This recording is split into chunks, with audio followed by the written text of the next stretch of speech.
to Virgo Potens. I invite you to give this video a like and to subscribe to my channel. YouTube has introduced a great feature called Super Thanks. If you enjoy this video, you can support my work or say thank you by clicking on the Super Thanks icon. It's similar to offering support through a super chat. Book 1, Chapters 43 to 45, from Prophecies and Revelations by St. Bridget of Sweden, narrated by Tony Capobianco. The words of the Son to his bride, about how people may rise up from a small good deed to the highest good, and fall down from a small evil to the greatest punishment and torment. Chapter 43. The Son of God said to his bride, "A great reward sometimes arises from a little good. The date palm has a wonderful smell, and in its fruit there is a stone.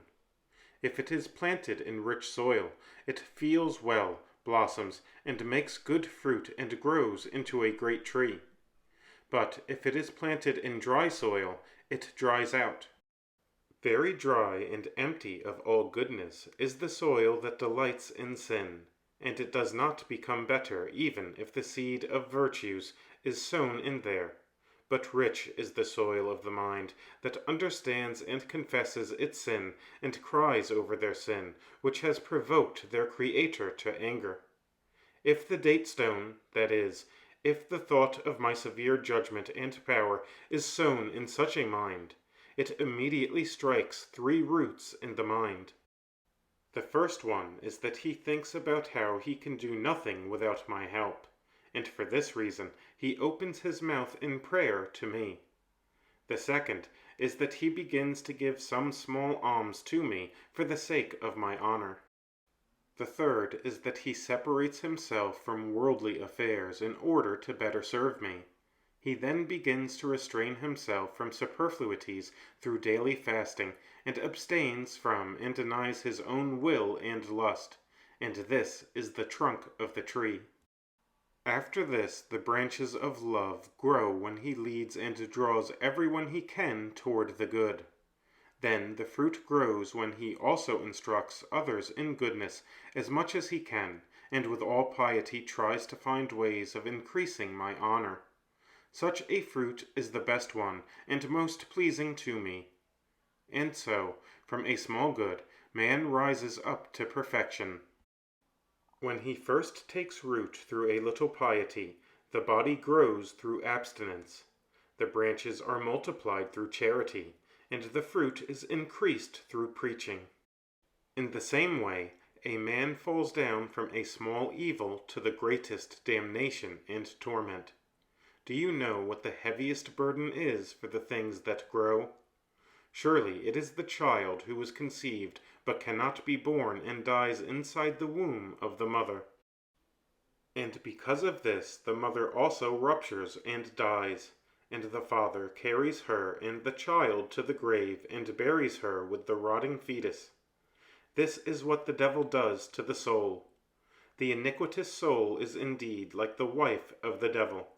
She follows his will in everything, and she conceives a child with the devil when sin pleases her, and she rejoices in it.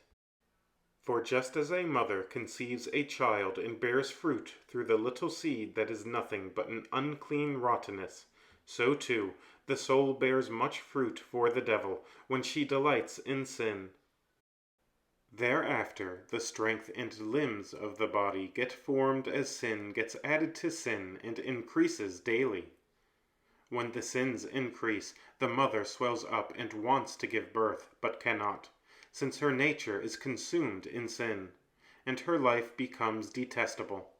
She would gladly desire to sin even more, but she cannot, and it is not allowed by God. Then the fear arrives because she cannot fulfill her will, and her strength and joy are gone. Pain and sorrow are everywhere. While she is now despairing of being able to do any good thing or any good deed, her womb ruptures, and she dies while blaspheming and insulting God's judgment and punishment. Then she is dragged by her father, the devil, down to the grave of hell, where she is buried for all eternity, with the rot of her sin and the child of her evil lust. Behold how sin increases from a small evil, and grows unto damnation. The Creator's words to his bride about how he is now despised and reproached by men who pay no attention to what he did in love for them, when he admonished them through the prophets and suffered for their sake, and about how they do not care about the anger he exercised against the stubborn by punishing them severely. Chapter 44. I am the Creator and Lord of all things. I created the world, and the world despises me.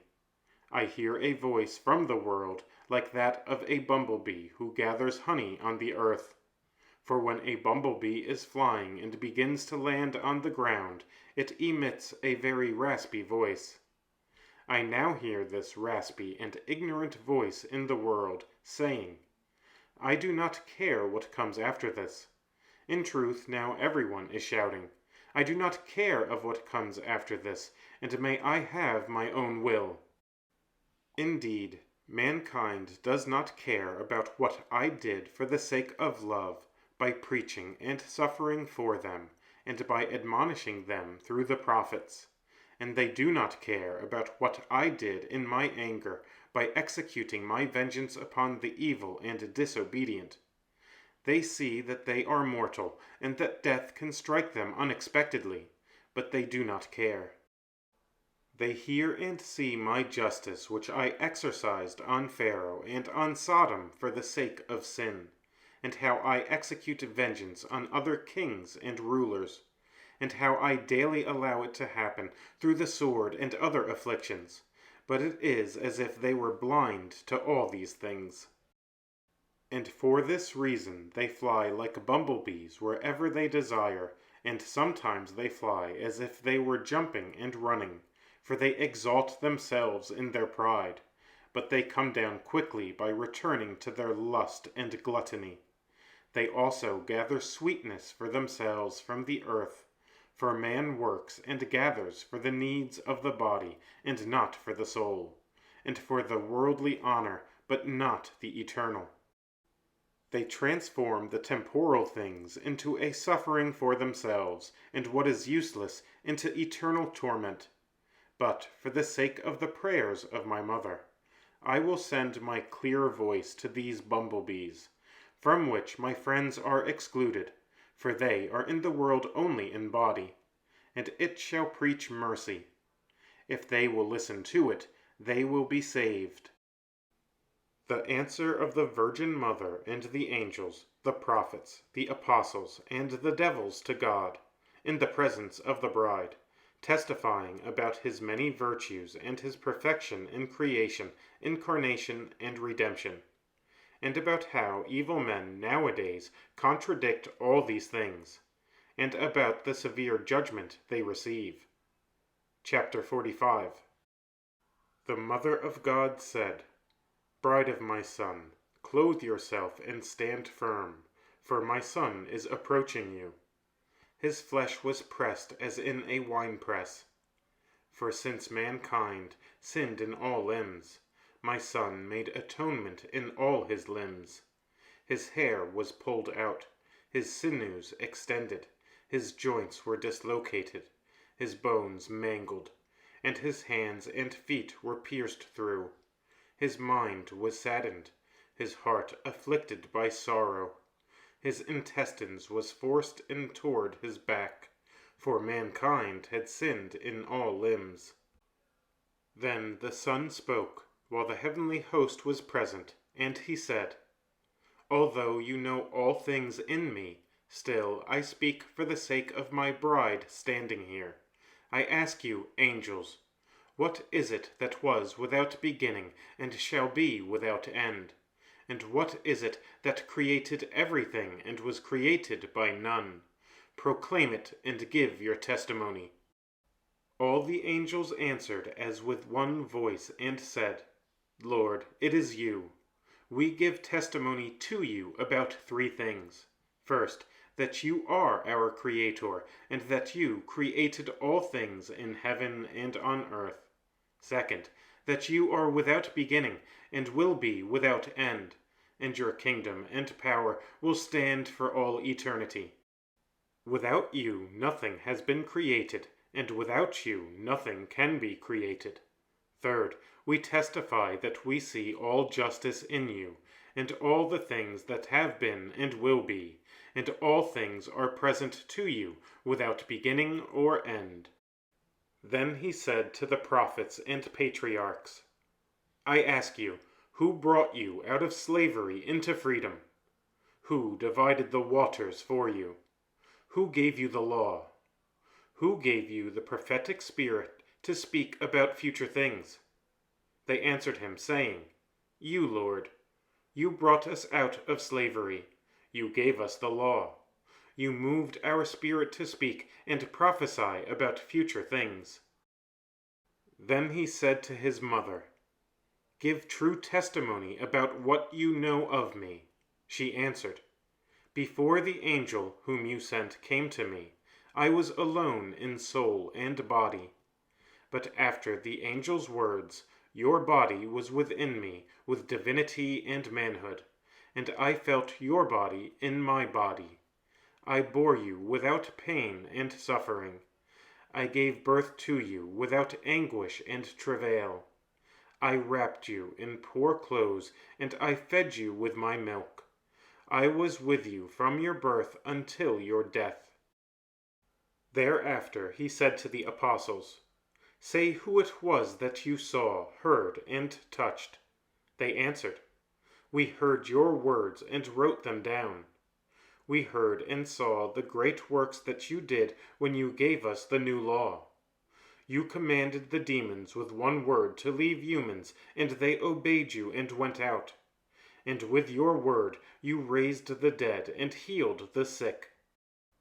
We saw you in a human body. We saw your great power and divine glory with your human nature. We saw you handed over to your enemies, and we saw you hanging on the cross.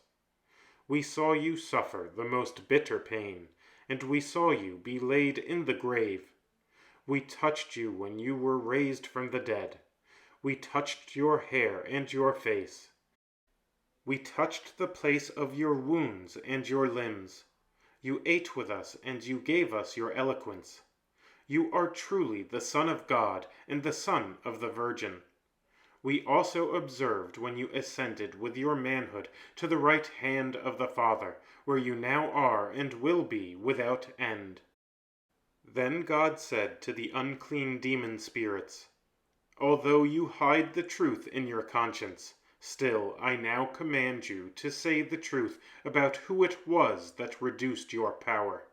They answered him, Just like thieves do not tell the truth unless their feet are pressed in the hard wood, so we do not speak the truth unless we are forced by your divine and formidable power.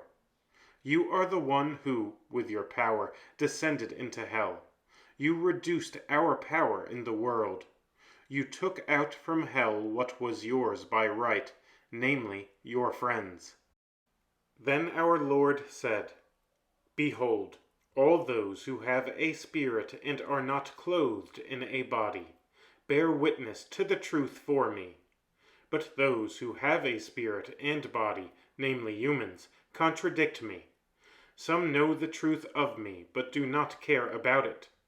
Others do not know it, and therefore they do not care about it, but say it is all false. He again said to the angels, They say that your witness is false, that I am not the Creator of all things, and that all things are not known in me. Therefore they love the created things more than me, who am the Creator. He said to the prophets, They contradict you and say that the law is useless, that you can be saved through your own power and wisdom, that the Spirit was false, and that you spoke according to your own will. He said to his mother, Some say that you are not a virgin, and others that I did not take a body from you. Others know it, but do not care about it. He said to the apostles, "They contradict you, for they say that you are liars and that the new law is irrational and useless. Others believe it to be true but do not care about it. I ask you now, who will be their judge?" They all answered him, saying, "You, God, who are without beginning and without end. You, Jesus Christ, who are with the Father. To you is all judgment given by the Father. You are their judge." Our Lord answered, "I, who grieved for them, am now their judge. But even though I know and can do all things, still give me your judgment over them." They answered him, "Just as the whole world perished once at the beginning of the world in Noah's flood, so too now the world deserves to perish by fire, since the wickedness and injustice are much greater now than what it was then." Then our Lord answered, "Since I am just and merciful, I shall make no judgment without mercy, nor mercy without justice. And therefore I will once more send my mercy to the world for the sake of the prayers of my mother and my saints. But if they do not want to listen, the most severe and harsh justice will follow and come to them." Welcome to the Virgo Potens YouTube channel. If you enjoy this video, give it a like.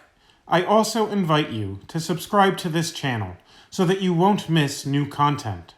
Please prayerfully consider supporting my work by becoming a patron of Virgo Potens on Patreon and/or by buying one of my books. My ebooks are available on Amazon as well as on the Apple Bookstore. For those who prefer a physical copy rather than an ebook, my book, Spiritual Warfare, Know Thy Enemy, is also available as a paperback on Amazon. If you are interested in making a one-time contribution, I suggest that you do so by simply buying one of my books. I am thankful for your support. Links to Patreon and to my books will be posted in the comments section of this video. The continuation of this work isn't possible without you. Lastly, and most importantly, please pray for me. May the Virgin Most Powerful guide and protect you.